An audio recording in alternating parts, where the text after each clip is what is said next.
Eleitor no Maranhão diz que vendeu voto por 1.500 telhas, 20 sacos de cimento e madeira.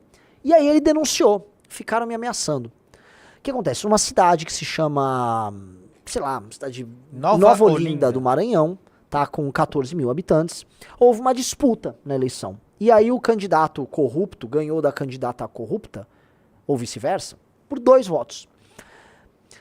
Um dos eleitores, né, um lavrador, ele sofreu represálias e tal. Ele admitiu que foi procurado antes da eleição e aceitou vender seu voto. Aí ele falou, Ari Menezes com Romildo, Cléo Barros foram na minha casa, entendeu? Pra gente fechar um compromisso. Revelou o eleitor citando o Ronildo da farmácia, o vice de blá blá blá blá blá. Ele revelou que o trio perguntou o que ele queria em troca do voto. Aí o que o trio revelou? Aí ele falou, ó, falei que era 1.500 telhas, 20 sacos de cimento e a madeira da minha casa. Eles falaram pra mim que se fosse só isso, já estava tudo comprado. Que no outro dia era pra eu ir buscar lá no galpão. Danilo disse que não recebeu tudo que foi prometido e por isso mudou de ideia. Veja só, é um eleitor com muito... Ele é ciente dos seus direitos. Você falou, opa, você não me entregou todo o material de construção pra minha casa na hora da compra do voto. Gente, corrijo. Se eu somar essas sacas de cimento, as telhas e tal, foi uma grana pra comprar um voto desse senhor. Como não entregou tudo, veja só, ele, opa, não. Oh, tem que me comprar direito, né? E aí ele avisou, segundo Danilo, 2 dias depois das eleições, o caminhão da prefeitura foi retirar o material do endereço dele. Por quê? Porque como ele não votou no candidato lá, a prefeitura resolveu, por bem, retirar as coisas da casa dele. Afinal de contas, né? Ele não entregou o voto. Outra eleitora, a pescadora Luciane Souza Costa, também foi ameaçada. Ela decidiu não votar em Ari nem na vereadora indicada por ele, depois que o marido dela recebeu dinheiro pela compra de voto. Imagens gravadas por Luciane mostram um homem que tem o número do candidato a prefeito na casa ameaçando. Ela abre aspas. Como eu não peguei o dinheiro, foi o meu marido que pegou e eu postei os meus status dando apoio pra minha vereadora. Me ameaçaram de morte, eu, meu marido e minhas filhas, que se a gente não votasse neles, iam matar a gente. Veja que ela conta essa história, né, como vítima. Ela conta essa história como vítima, como um pobre diabo que foi enganada, está sendo ameaçada. Porque veja só, até pra ser filho da puta você tem que ter palavra, né? Assim, é crime, tudo aí é crime. Agora, você vendeu a porra do teu voto, tô falando agora a lei do crime, entrega a porra do teu voto. Você já vendeu a merda do teu voto, você já não vale nada, você é um desastre pra democracia. E aí o que te resta é o quê? É você trair o cara. Voltemos pro Rui Barbosa. A gente vai voltar pra matéria. Volta lá pro Rui Barbosa. Né? Veja-se. De tanto ver triunfar as nulidades, de tanto ver prosperar a desonra, de tanto ver crescer a injustiça, de tanto ver agigantarem-se os poderes nas mãos dos maus, o homem chega a desanimar da virtude, a rir-se da honra, a ter vergonha de ser honesto. Se você olha esse caso em que uma pessoa... Essas pessoas... Deixa eu explicar, agora volta pra matéria. Elas foram denunciar que venderam o voto, não entregaram o voto vendido e que agora estão sendo ameaçados. Entendi. Você joga a lei dos bandidos. Não é que você foi vítima de um assalto, você sendo vítima de ameaça. Não, cara. Você jogou, né, você cometeu um crime.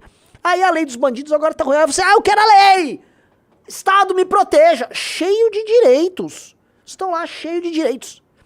Se um cidadão comum que paga a conta... Vamos lembrar que esse município aí, eu nem fiz a pesquisa ainda, deixa na tela, mas paralelamente alguém já vai pesquisando pra mim o IDH de Nova Olinda do Maranhão, né? Me parece não ser exatamente um paraíso na Terra, né? Parece que Nova Olinda do Maranhão não é exatamente Paris, né? Ainda que Paris esteja num processo de decadência bem grande. Não é Tóquio, vai falar em termos japoneses. Então assim, né? Alguém tá pagando a conta dessa turma. Muito dinheiro tá rolando pra que essa senhora tenha vendido o voto dela. Pra que um cara tenha gasto, cara, tranquilamente mais de R$1.000 na compra do voto do senhor Danilo. Que tá muito bravo. Que levaram agora o material de construção da venda do voto dele. Ele tá bravo, tá cheio de direitos. O sujeito tá pagando essa conta, ele vai ficar com vergonha de ser honesto. Aí eu vou falar uma coisa que você fala, Renan, você tá maluco. Aí eu começo a entender o cara que só quer ficar rico vendo o Pablo Marçal, que fala, meu velho, eu tô tendo que sustentar o senhor Danilo. Esse velho, filho da puta, vendedor de voto, que tá ali e tá nem ligando. Tá lá, quero meus direitos. Levar matéria de construção. A outra, eu publiquei meus stories, né? Meu marido vendeu o voto, mas eu não cumpri. Faixa do... Vamos lá, né? O que é isso? IDH baixo. Então, no lugar de IDH baixo, tá? PIB per capita, R$4.000 por ano, em agosto de 2010. Tá bem desatualizado, mas assim, é osso. Osso. Voltemos lá pra matéria. Vocês vão ver onde eu vou chegar aqui. Né? Vamos lá, pode descer. Né? Pode descer isso, é pra onde a gente tava. Aí vai falar o outro lado da história e tal, né? Enfim, dos prefeitos. A Globo fez bem em trazer esse assunto à tona, porque estas foram as eleições em que a compra de votos mais estourou. E eu tô falando aqui, vocês estão sabendo os preços que estão rolando de compra de voto no Nordeste e em algumas cidades também do Centro-Sul, né? A coisa chegou às vezes a 500 votos. A R$500 por voto. R$1.000 por voto. Em certos municípios que você precisa de... Vou dar um exemplo, pra vocês entenderem a conta. Às vezes você precisa de 500 votos pra ganhar pra vereador no município. 400 votos, 500 votos, 500 votos. 500 votos vezes R$1.000 são R$500.000. Só que o limite de gasto pra uma campanha na cidade minúscula dessa é R$30.000. Ou seja, você tem que ter muito dinheiro de caixa 2 pra você fazer essa compra que em geral é em cash. Eles estavam usando material de construção, então multiplica isso por um número grande de candidatos, por um número grande de municípios. E você tem uma indústria multibilionária de compra de votos, em que o político compra, mas o cidadão vende. O político compra e o cidadão vende. Digite 1 se você concorda que você não vai conseguir construir uma sociedade minimamente decente com isso. E digite 2 e fala, não, dá pra conciliar. Eu quero só começar por isso, tá? Venhamos e convenhamos que o crime cometido pelos políticos e pelas pessoas de atentado contra a democracia não é muito maior do que daquelas véias que estavam protestando lá na frente do Congresso, lá pelo Bolsonaro. Aquelas véias que estavam protestando lá, no fim do dia, cara, elas tinham, na intenção golpista delas, que elas tinham intenção golpista, aquele monte de senhor de idade, tá? Eles tinham uma intenção golpista, porém uma intenção quase quixotesca. Eles não dariam um golpe de Estado, eles não conseguiriam. Eles tentaram, caíram no Marapuca, isso precisa ser claro, e foram presos e precisam ser punidos. Só que esses milhões, eu preciso colocar, de brasileiros que estão vendendo e comprando votos à luz do dia, não são punidos, não são pegos e não há punição a contento. Não há sequer uma legislação que traga uma punição muito dura para isso. No que eu tava comentando com o Faustino, que ganhou pra vereador lá em Natal, eu tava conversando hoje no período da manhã quando eu tava lendo essa matéria, tá? Não é correto nós passarmos um congresso, um projeto de lei que hipercriminaliza a venda de voto, a compra e a venda de voto. Pra mim, vender e comprar voto tem que ser crime hediondo, porque se nós, né, democracia virou o assunto mais importante do Brasil, né, Xandão, Barroso, democracia, então é democracia? Pra mim, o maior crime contra a democracia é esse. Não há crime maior contra a democracia do que esse.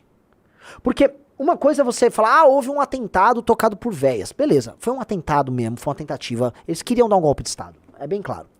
O outro caso é um uso sistêmico do processo eleitoral, tá? Por parte de políticos que são essencialmente corruptos e que ocupam seus cargos corruptos, que deturpam a democracia inteira, que corrompem os seus cidadãos, que já não têm moral pra porra nenhuma. Você transforma isso num jogo aberto, as pessoas estão vendo, tendo cobertura de imprensa e nada acontece. Então, pra mim, caralho, desculpa falar aqui, tem que ter uma legislação que transforma compra e venda de votos, a compra e a venda, porque o cidadão também é ativo nisso, em crime hediondo. É crime hediondo, não é crime... É pra pegar uma cana feia. E eu acho que essa é uma política que nós tínhamos que tocar. Nós tínhamos que fazer uma campanha nacional, porque se é um problema da democracia brasileira, é esse. Esse é o problema da democracia brasileira, muito claro. É o maior problema de todos. É pra aí que a corrupção no Brasil tá indo. E eu acho que assim, o Kim tem que entrar com um projeto de lei, e nós tínhamos que fazer um abaixo-assinado ao redor do Brasil em cima disso, nós tínhamos que conscientizar o maior inimigo do Brasil. Olha só o que eu vou falar aqui, que é...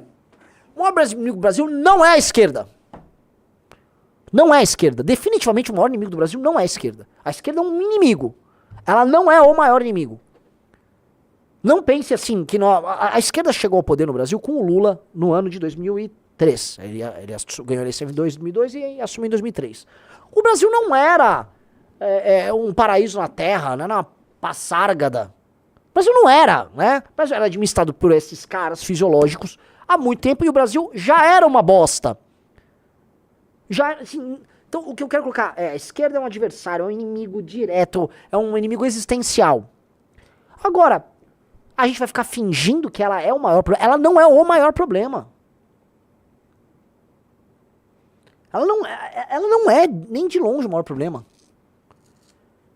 Um sistema foi construído e montado, tá, para que as pessoas entreguem seu voto mediante o dinheiro. E as pessoas não liguem para os resultados disso. Só que tem um pequeno problema.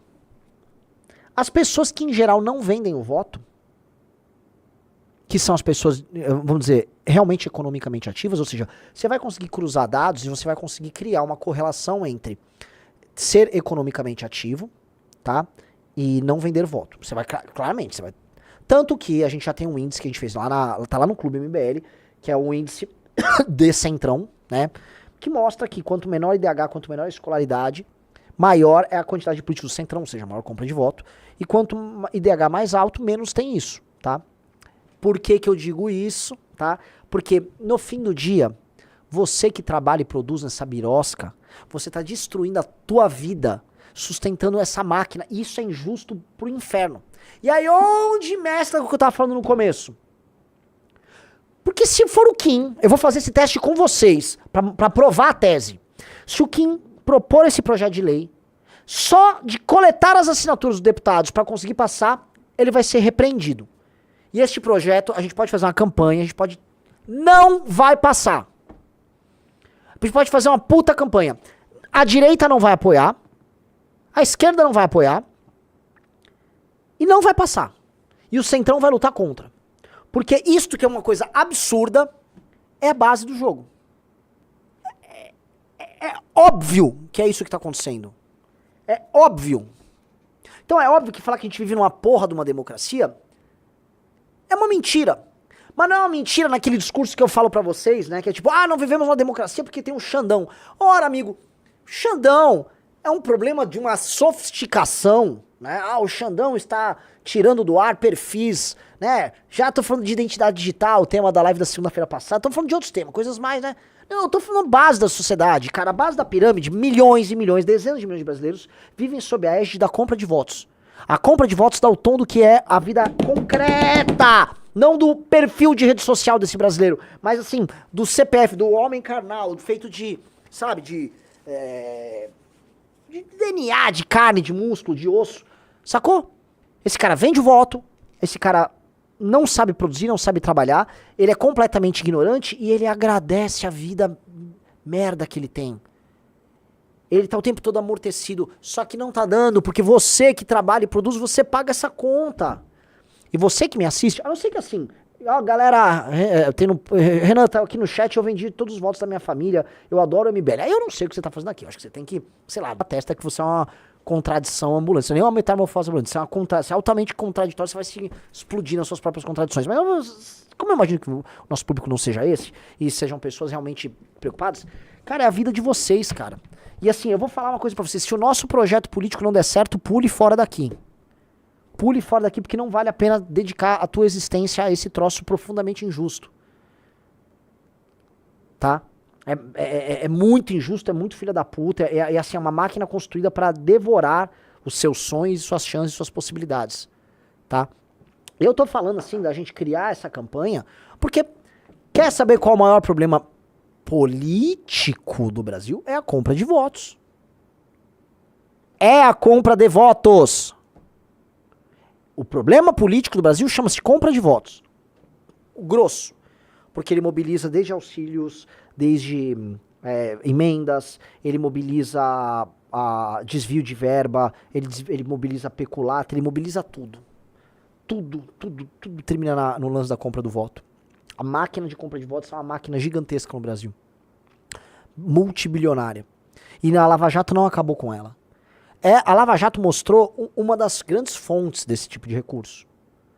E aquilo, né, teve que ser alterado, tanto que a Lava Jato vem, surge o fundão eleitoral e o fundo partidário, eles são reforçados, mas surge a grande resposta para o financiamento do crime político no Brasil, foi o surgimento do orçamento secreto. que precisa ser destruído. Se o Brasil tivesse... Aqui é um desafio, porque eu sei que tem pessoas de esquerda que me assistem e pessoas de direita, bolsonarista, que me assistem. Se vocês de fato acreditassem ou acreditarem em algo de coração verdadeiro e vocês não são apenas jogadores filhos da puta, tá? Entra com a gente nessa merda.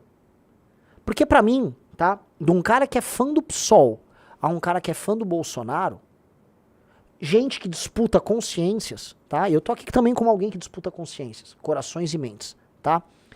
Deveria ser premissa acabar com o voto comprado. Acabar com o orçamento secreto, como do jeito que ele é e tal.